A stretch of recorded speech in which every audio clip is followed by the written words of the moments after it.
أعوذ بالله السميع العليم من الشيطان الرجيم بسم الله الرحمن الرحيم وصلى الله على من لا نبي بعده محمد بن عبد الله صلوات الله وسلامه عليه وعلى آله وصحبه وسلم تسليما كثيرا والحمد لله رب العالمين. Chers frères et sœurs en islam, nous vous saluons avec une meilleure des salutations qui est Assalamu alaikum wa rahmatullahi ta'ala wa barakatuhu. Nous sommes en face de vous aujourd'hui, Inch'Allah ta'ala, avec chronologie des prophètes dans le Coran. Car nous avons 124 000 prophètes, 313 messagers. Nous avons dit tous les prophètes ne sont pas des messagers, mais tous les messagers sont des prophètes. Il y a eu 124 000 prophètes et parmi ces 124 000 prophètes se trouvent les 313 messagers, Inch'Allah ta'ala. Donc nous allons vous relater, nous allons vous donner l'interprétation des rêves des prophètes. Nous avons commencé par Adam alayhi salam et Idriss. Et aujourd'hui, nous sommes sur notre 9e numéro des prophètes qui sera Ishaq alayhi salam. Ishaq qui est le petit frère d'Ismaïl, le fils d'Ibrahim alayhi salam.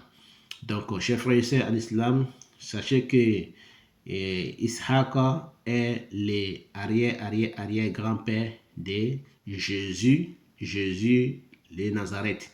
Jésus, fils de Marie. Jésus, fils de Marie, Isa bin Maryam, son arrière grand-père est Ishaq alayhi salam.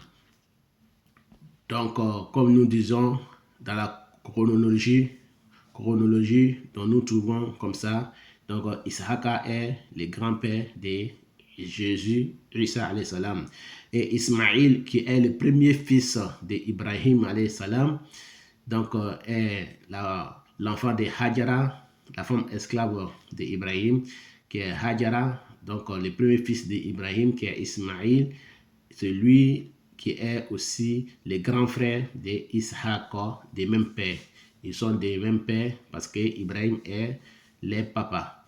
Donc, chers frères et sœurs en islam, Mohammed sallallahu alayhi wa sallam, qui est le sceau des prophètes et messagers, son arrière-grand-père, tombe sur Ismaïl alayhi salam dans la chronologie. Donc, nous avons trouvé ça comme ça. Donc, chers frères et sœurs en islam, donc dans le Coran, il y a eu 25 prophètes cités. 25 prophètes cités dans le Coran. Donc, ce sont ces 25 prophètes-là que nous allons vous donner l'interprétation de chaque prophète. Ce que Allah nous a facilité par rapport à notre capacité d'interprétation des rêves. Donc, nous parlons aujourd'hui sur notre 9e partie, 9e personne qui a été envoyée par Allah dans le Coran. Ishaq, le petit frère d'Ismaïl, alayhi salam, arrière-grand-père de Jésus, qui est Isa bin Maryam, alayhi salam. Donc, qu'Allah fasse que ce soit bonheur pour moi et pour vous. Donc, nous débutons notre intervention au nom de Allah, le Tout-Puissant, le Tout-Miséricorde d'Allah, le Très Miséricorde d'Allah. Nous demandons à Allah subhanahu wa ta'ala de nous protéger contre les satans lapidés. Nous témoignons qu'il n'y a divinité que Allah, que Mohammed est son messager, le sceau des prophètes et messagers, et notre intercédère le jour de la résurrection.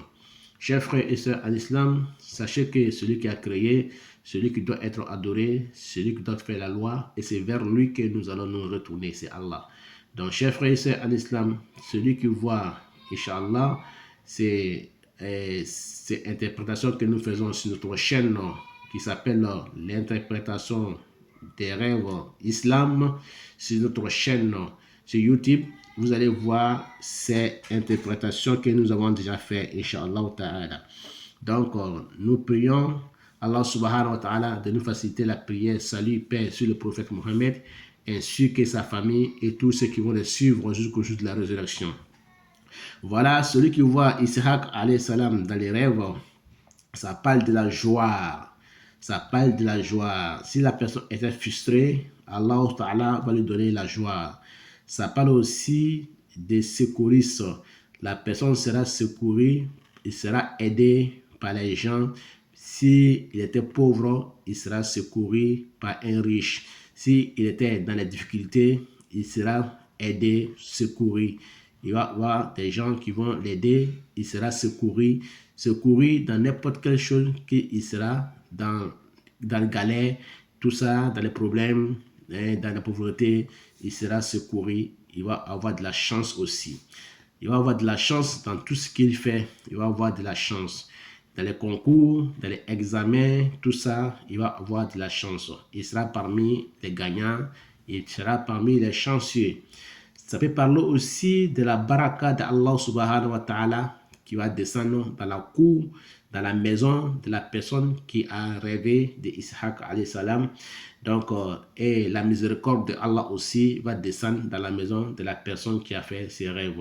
Ça peut nous parler aussi, chers frères et sœurs à l'islam, de la personne qui a rêvé. S'il avait des mauvais comportements, la personne se comportera bien.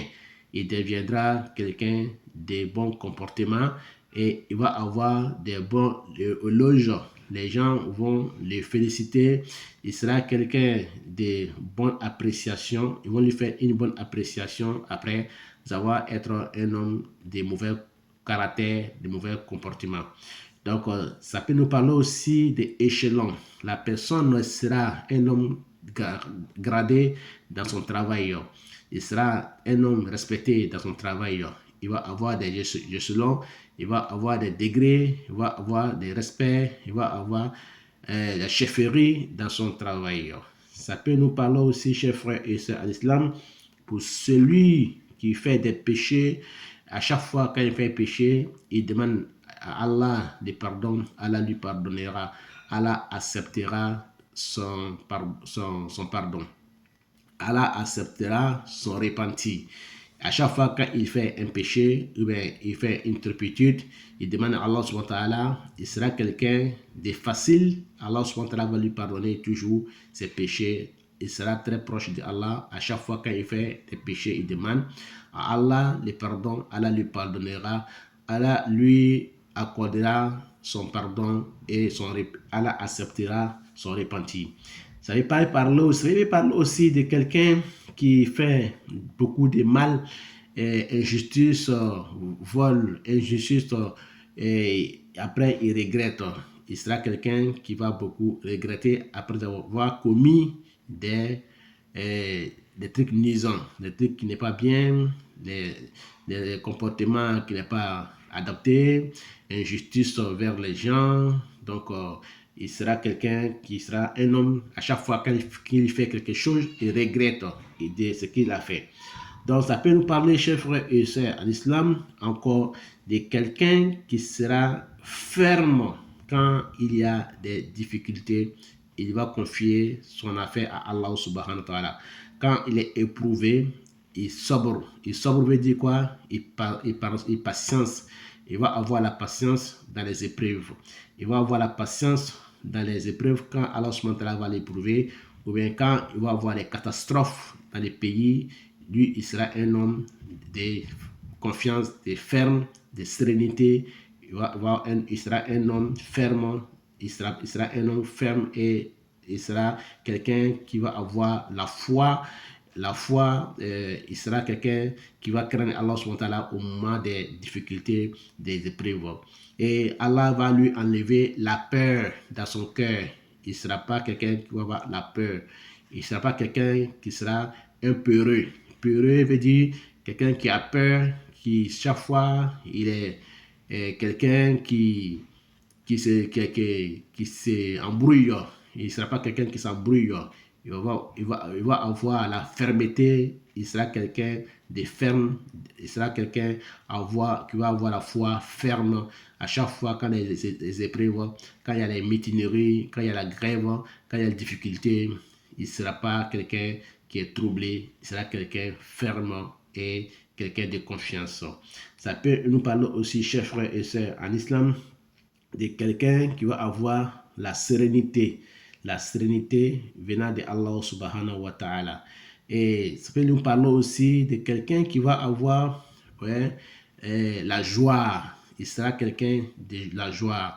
À chaque fois, quand il fait quelque chose, il sera joyeux.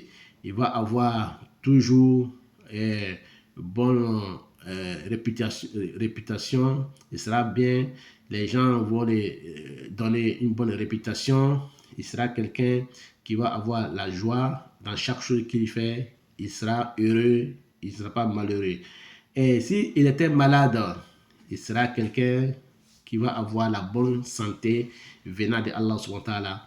Et s'il fait tous les médicaments européens, médicaments, les racines, herboristes, tout ça là, la personne, sa maladie n'est pas plus guérie, Inch'Allah ta'ala. Quand il voit qu'il parle avec Ishaq, ou bien il marche avec Ishaq, la personne sera guérie, sa maladie finira totalement. Donc, ça peut nous parler aussi, chers frères et sœurs, en islam, de quelqu'un qui va aimer les savants. Les savants veut dire quoi? Tous les gens qui savent les choses. Les gens qui savent, les scientifiques, les savants en islam, les imams, les curés, les prêtres, les pasteurs, les gens qui aiment Allah subhanahu wa ta'ala, les gens qui adorent Allah subhanahu wa ta'ala, quoi. Les gens qui, que ce soit un chrétien ou un juif ou un musulman, il va aimer ces savants-là, il va s'approcher d'eux et il va être quelqu'un qui cherche la science, il va avoir aussi la science, il va avoir la facilité d'avoir la science et parce qu'il va aimer les savants, parce qu'il va aimer les imams, il va aimer les dirigeants. Donc, ça peut nous parler aussi de quelqu'un ou bien une femme ou bien un homme qui est stérile.